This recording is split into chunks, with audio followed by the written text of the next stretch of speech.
বিশ্বনাথৰ চেলাইঘাটত শিপিনীসকলৰ দক্ষতা বৃদ্ধিৰ প্ৰশিক্ষণ সম্পন্ন।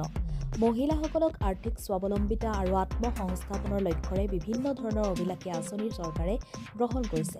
ইতিমধ্যে গ্ৰাম্য অৰ্থনীতিত বস্ত্ৰশিল্প সফল প্ৰতিষ্ঠাৰ মানসেৰে শিপিনীসকলৰ দক্ষতা বৃদ্ধিৰ অৰ্থে বিশেষ প্ৰশিক্ষণৰ ব্যৱস্থা গ্ৰহণ কৰিছে বিভাগীয় হস্ততাঁত বস্ত্ৰশিল্প বিভাগে। হস্ততাঁত আৰু বস্ত্ৰশিল্প সঞ্চালকালয়, বিশ্ব বেংকৰ অৰ্থ সাহায্যৰে ৰূপায়িত অসম কৃষি বাণিজ্য আৰু গ্ৰাম্য ৰূপান্তৰকৰণ প্ৰকল্পৰ অন্তৰ্গত হস্ততাঁত বস্ত্ৰশিল্প খণ্ডৰ আলায়াৰন ফাৰ্মাৰ্ছৰ প্ৰডিউচাৰ কোম্পানী লিমিটেডৰ পৰিচালনাত 30-দিনীয়া কাৰ্যসূচীৰে শিপিনীসকলৰ দক্ষতা বৃদ্ধিৰ প্ৰশিক্ষণ অনুষ্ঠিত হয়। চেলাইঘাটৰ পূৰ্ণিমা উইভিং চেণ্টাৰত হোৱা প্ৰশিক্ষণত বৃহত্তৰ অঞ্চলটোৰ প্ৰায় 30গৰাকীকৈ শিপিনীয়ে দক্ষতা বৃদ্ধিৰ প্ৰশিক্ষণত অংশগ্ৰহণ কৰে। বিভিন্ন ধৰণৰ চাদৰ, পৰম্পৰাগত বস্ত্ৰ তৈয়াৰ কৰিবলৈ সক্ষম হোৱা শিপিনীসকলে ব্যৱসায়িক দিশতো আগবাঢ়ি যোৱাৰ কথা সদৰি কৰে। মাহজোৰা হোৱা দক্ষতা বৃদ্ধিৰ প্ৰশিক্ষণ প্ৰদান কৰে হস্ততাঁত বস্ত্ৰশিল্প বিভাগৰ নিযুক্তিপ্ৰাপ্ত প্ৰশিক্ষক প্ৰতিভা বৰাই। ফাৰ্মাৰ প্ৰডিউচাৰ কোম্পানী হেণ্ডলুম আৰু ছেৰিকালচাৰ বিভাগৰ হৈ কাতিৰাম বসুমতাৰীয়ে বিশেষভাৱে সহযোগিতা আগবঢ়ায়। পৰিশেষত প্ৰশিক্ষণটো সাফল্যমণ্ডিত হোৱাত সন্তুষ্টি প্ৰকাশ কৰে পূৰ্ণিমা উইভিং চেণ্টাৰৰ স্বত্বাধিকাৰী পূৰ্ণিমা টিনুংটিয়ে।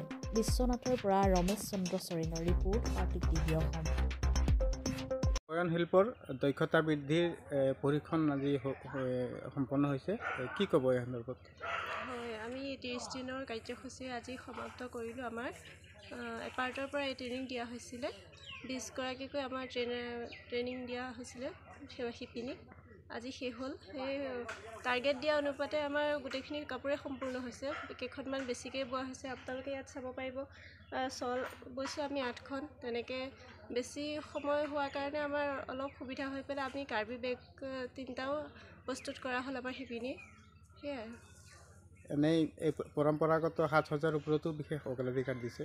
নাই, তেনেকৈ দিয়া নাই। আমাৰ ধৰক সময় বাচি যোৱাৰ কাৰণে খালী থকা শিপিনীসকলে সেই আমাৰ ফালৰ পৰা এৰী সূতাৰ মানে কাৰ্বি বেগ 3টা প্ৰস্তুত কৰি দিছে নিজাববীয়াকৈ। এই দক্ষতা বৃদ্ধিৰ এই পৰীক্ষণৰ এই স্থলীৰ পৰা কি ক'ব অসমবাসীলৈ? অসমবাসীলৈ ধৰক আমাৰ এই হস্ততাঁত বস্ত্ৰশিল্পত ধৰক ইমান গুৰুত্ব দিয়া নহয়। তথাপিও এতিয়া ইমানখিনি কাম ধৰক ইমান পিছপৰা গাঁৱতো এনেকৈ চৰকাৰে ট্ৰেইনিংটো দিয়াইছে, সেইটোৰ ওপৰতে ভাল লাগিছে। আমি ইয়াত কাম কৰি পেলাই যথেষ্ট ভাল পাইছোঁ। সেইটোৱে ধৰক। আপোনালোকে প্ৰশিক্ষণ গ্ৰহণ কৰিলে কি অনুভৱ? আমাৰ অনুভৱটো, মোৰ অনুভৱ বেলেগক ক'ব নাজানো, কিন্তু আমি চবেই ইয়াত মিলি ভাল লাগিছে থাকি বৈ।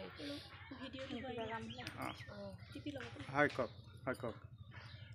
চৰকাৰে এই আমাৰ এই ট্ৰেইনিংটো দিয়াৰ বাবে বহুত বহুত ধন্যবাদ। আৰু বহুত ভাল লাগিছে এইখিনি আমি মানে মিলিজুলি আমি 20গৰাকী ইয়াত বৈছোঁ এমাহ। তাৰপিছত অনুভৱটো এইটোৱে যে ভাল লাগে এনেকুৱা মানে ট্ৰেইনিং দিলে। আৰু সুবিধাটো আমি সেইটোৱে হয় যে ট্ৰেইনিংটো দি আমি ঘৰতো তেনেকুৱা কাপোৰবিলাক আকৌ ইয়াত যিখিনি আমি শিকিছোঁ মেচিনত আৰু বোৱা ৰবৰ এইবিলাক বন্ধা চিষ্টেম আমি আগতে জনা নাছিলোঁ। তাৰপিছত বাইদেৱে আহি আমাক শিকাইছে, এইটো ভাল লাগিছে। হয়, কওক আজিৰ কাৰ্যসূচীৰ ওপৰত। হয়, মই আজি আপোনাৰ আমাৰ এই বিশ্বনাথ জিলাৰ হৈ প্ৰথমতে মই ধন্যবাদ দিছোঁ সমগ্ৰ অসম দেশৰ যি এপাৰ্টৰ আঁচনিৰ হেণ্ডলুম দায়িত্ব ছাৰসকলক আমি ধন্যবাদ দিছোঁ। লগতে সমগ্ৰ অসমলৈ আমি এইটোৱে বাৰ্তা প্ৰেৰণা দিছোঁ যে আমাৰ ইয়াত আলান APC ফাৰ্মাৰ প্ৰডিউচাৰ কোম্পানীৰ যিটো আমি গঠন হ'ল, এই গঠন হোৱাৰ পৰা আজি হেণ্ডলুম আমাৰ বিশ্বনাথ জিলাৰে আব্দুল হাই ছাৰ যি অধ্যক্ষক মহোদয়ে যথেষ্টখিনি ইয়াত মানে সহযোগিতা দিছে আৰু মাজে মাজে চোৱা চিতা চাই আছে।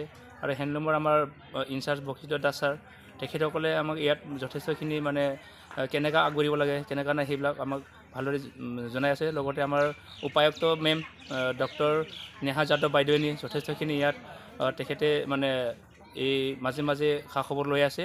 আৰু ইয়াতে এটা অনুভৱ কৰিছোঁ আমি এই চেলাইঘাটী ভিতৰীয়া অঞ্চলত যে ইমান দুৰ্গম এলেকাত আহি এনেকুৱা এটা যি ট্ৰেডিশ্যনেল যি আমি পৰম্পৰাৰ যিখিনি সাজ পোছাক আছিলে তাকে আকৌ এক্সট্ৰাকৈ আমাৰ যিটো মানে নতুন মডেলত যে সেইটো ডিজাইন কৰি পেলাই যে সেইটো মানে বাহিৰৰ দেশত দি মানে এইটো ছাপ্লাই কৰিব পৰা ব্যৱস্থা আৰু লগতে এক্সিবিশ্যনৰ লগত সেইটো মানে প্ৰডাক্টবিলাক যাতে ওলাই পেলাই আমি মানে দুগুণ ইনকাম কৰাৰ এটা প্ৰচেষ্টা হাতত লৈছে আৰু এই এপাৰৰ যিটো এই মানে সমগ্ৰ অসমত এইটো আঁচনি হিচাপে চলি আছে।